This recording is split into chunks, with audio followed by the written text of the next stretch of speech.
In today's market prep video, we're going to take these acrylic bookmark blanks, add some UVDTF and adhesive vinyl to create these cooking and gardening bookmarks.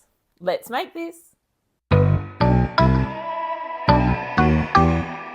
I'm going to do 2 different bookmarks today, and then I'm going to speed up the other versions of these bookmarks. So I'm going to start with these acrylic bookmarks that I got. I got them from Temu. I know that there's a lot of backlash about Temu, but the thing I love about these ones is that you cannot get at the moment. I don't know if someone knows where to find them in Australia, please let me know. But these are super thin. And for a bookmark, I think that having these super thin, it's only 1mm thick, acrylic bookmark is a game changer, because the 2mm and the 3mm ones are quite thick. So my audio cut out here, and what I was saying is that they're actually really quite thin. So when you close your book, it means that we're not going to get that little bit of creasing that happens with our thicker bookmarks, which means it'll sit nicely in there. And for these bookmarks, I'm using UVDTF on the background. So I'm having them 2-sided. So I'm using UVDTF on one side, and then I'm going to do some permanent vinyl on the other side with some text. But I used Canva to create the different designs, and it was so easy. This is from amazingtransfers.com.au, so it's an Australian company, and you just send them the design, and then what they do is then print them, and it becomes like a bit like a shellac or something that, like a nail polish, but you can just peel it off. It's permanent. It's got a little bit of texture to it, but it is honestly just whatever you design, they will print onto this transfer. And then you just lift off the backing, so that white backing there, and then you just have to stick it down over the top of whatever you're doing. Now, I used amazingtransfers.com.au because they actually allowed you to have a 2-sided colour. So other companies that I asked, it was white on the background, which meant that I couldn't do my acrylic on one side and then be able to see the design through and then do the text over the top. So I really love Amazing Transfers. The other thing that they did was they actually managed to give me such great customer service. They kept sending back my design and saying, because this is the first time I've ever done it, right? So they kept sending my designs back to say, you haven't got lines that are thick enough, which means that your design isn't going to stick onto your whatever you're sticking it onto very well, if at all. So they kept sending it back with my little changes, and they would just allow me to make my changes and then send them back if there was still some issues. So I could highly recommend that company.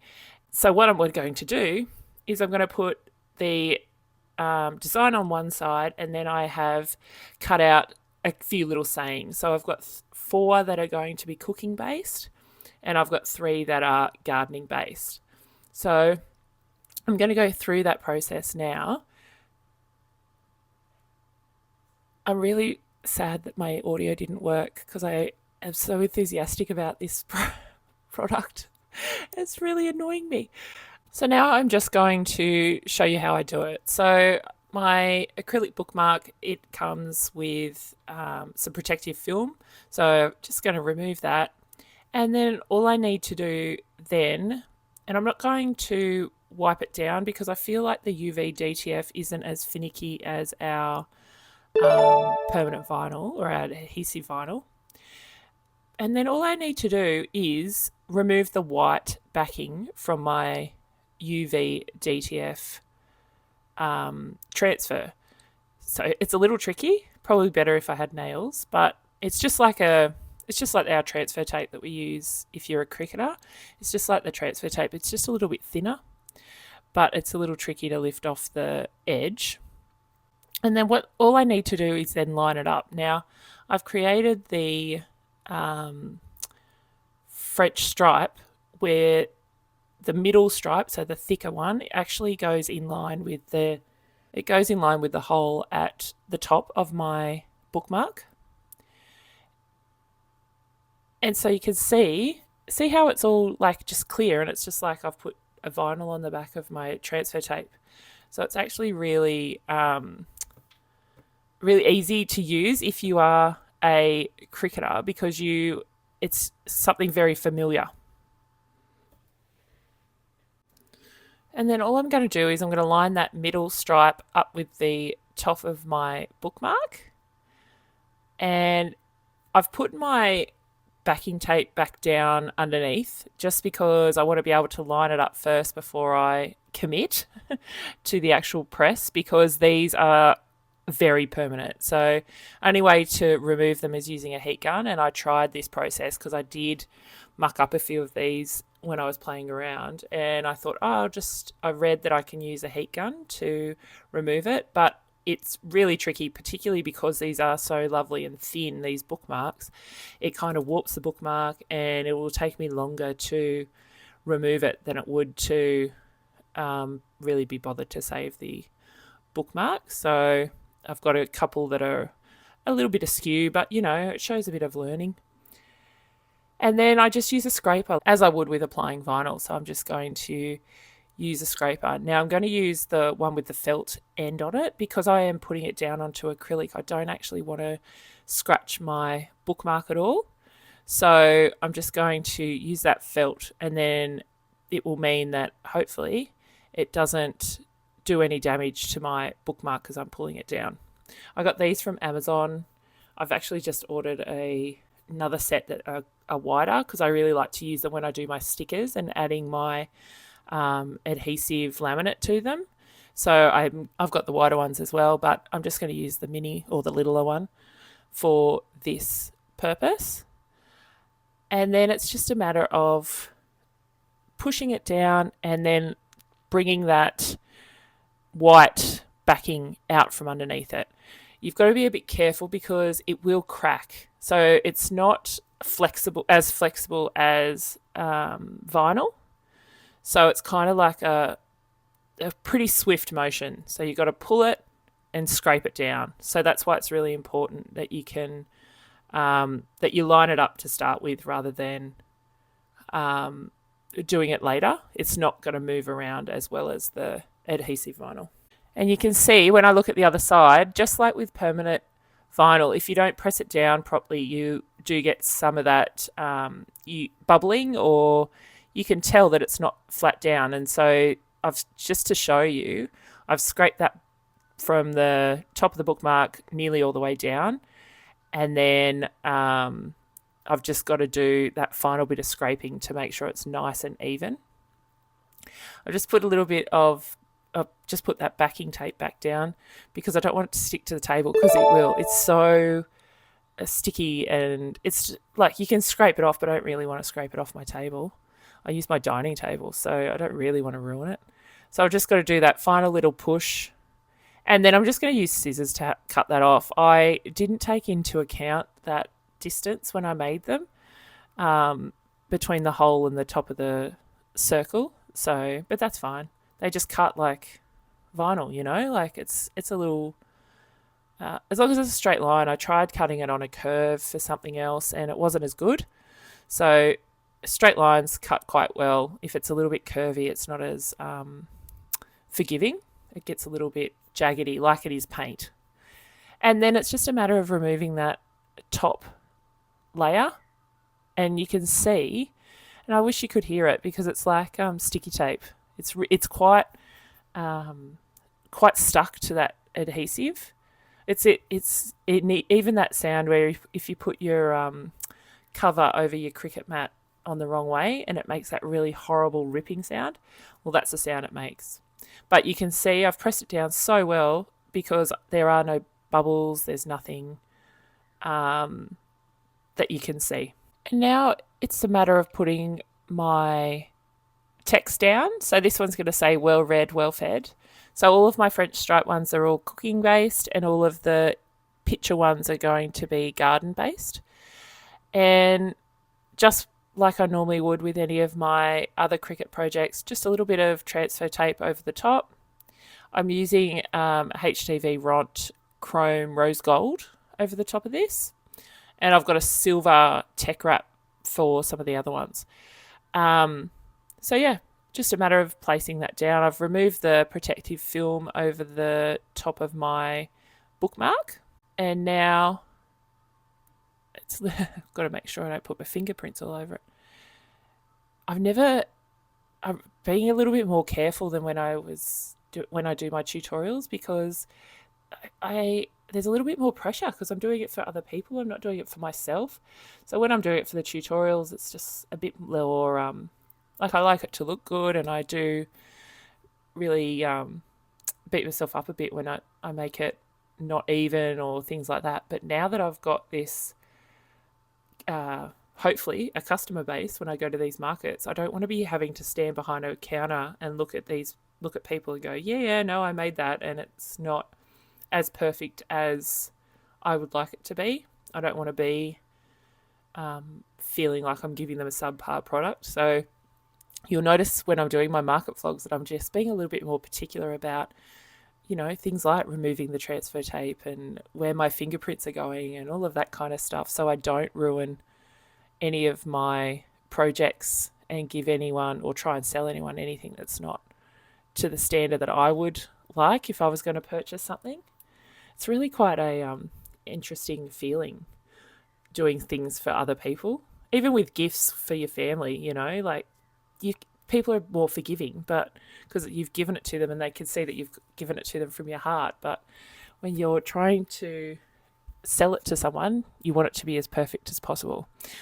Again, I'm making sure that I use that felt tipped squeegee, just so that we don't scratch any of our acrylic surface. And then I just need to lift that transfer tape up. I hope it looks good. That transfer tape's tricky too. It was a new piece. It's not a I don't think it's a Cricut one. Oh no, it is a Cricut one. Yeah, anyway. See? So there's my well-read, well-fed. Now, you can see there's a little bit of the sticky residue on the well-read and well-fed, which I'm going to go over with just a little bit of probably eucalyptus oil, just to make sure that I get rid of any of that.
The final step is adding the ribbon.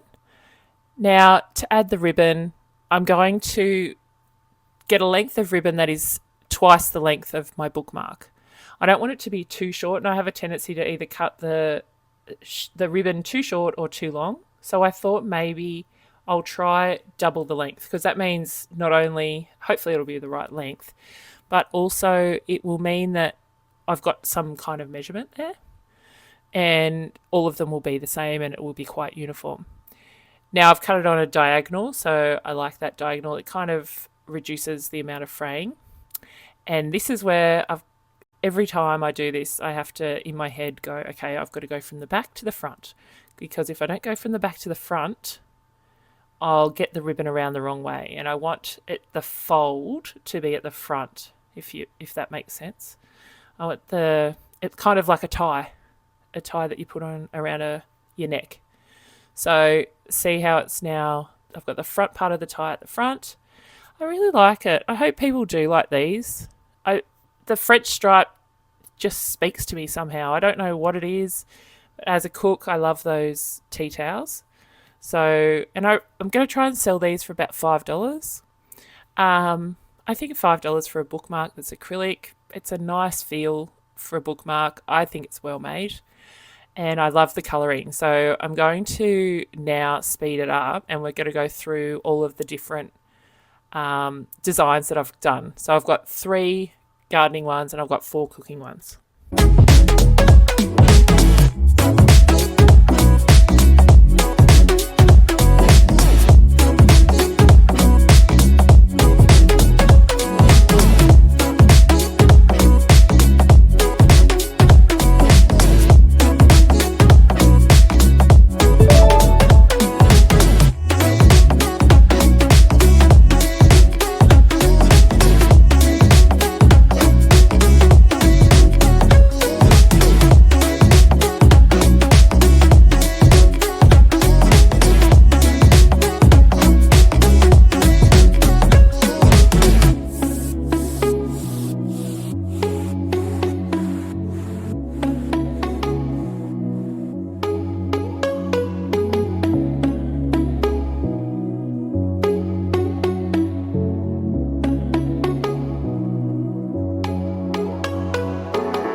So I finished them.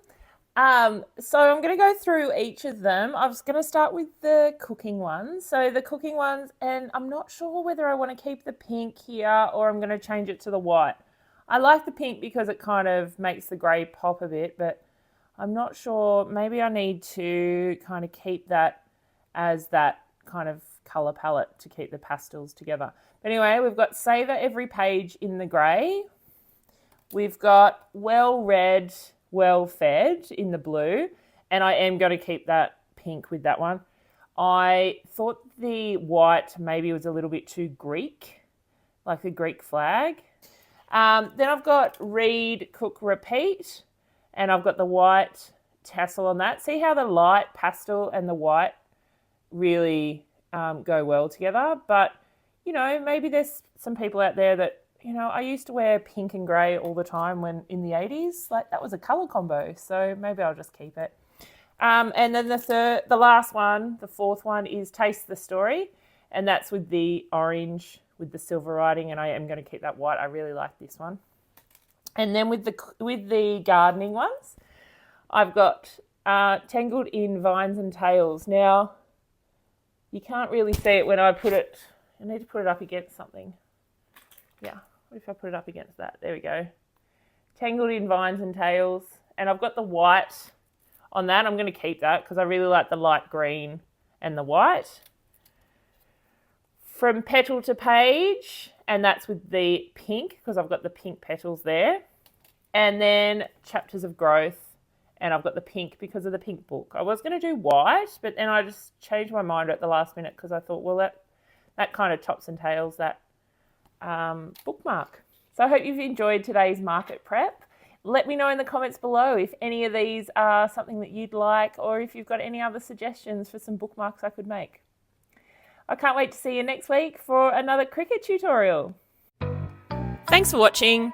Please don't forget you can always jump on my Instagram, head over to my Etsy store, or even check out the videos YouTube recommends for you down below.